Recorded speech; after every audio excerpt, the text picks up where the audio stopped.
This month, the Senate Law and Justice Committee will be investigating whether Sound Transit misled voters and the legislature in setting car tab tax rates for Sound Transit 3. Car tab taxes have skyrocketed thanks to two things. Sound Transit overvalues vehicles when assessing the tax, and Sound Transit more than tripled their car tab tax rates with ST3. Hi, I'm State Senator Steve O'Ban. I've been spearheading the charge to reduce car tab taxes throughout the legislative session, and I'm the sponsor of the only bill that would actually reduce car tab tax rates, something even Sound Transit admits would have to be done before people feel real relief on car tab taxes.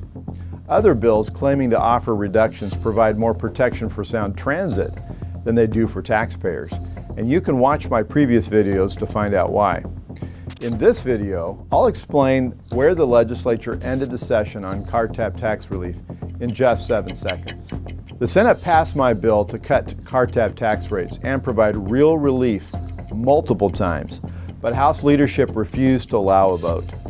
This is a problem only the legislature can solve, and I'm not giving up until taxpayers get real relief.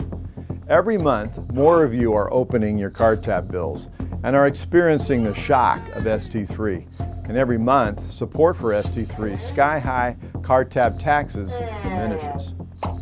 There is absolutely no reason to keep car tab taxes punishingly high, and no reason Sound Transit should not be able to finish their projects if car tab taxes were cut in the manner my bill prescribes.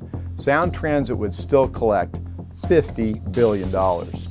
There's no excuse to settle for anything but real relief for taxpayers.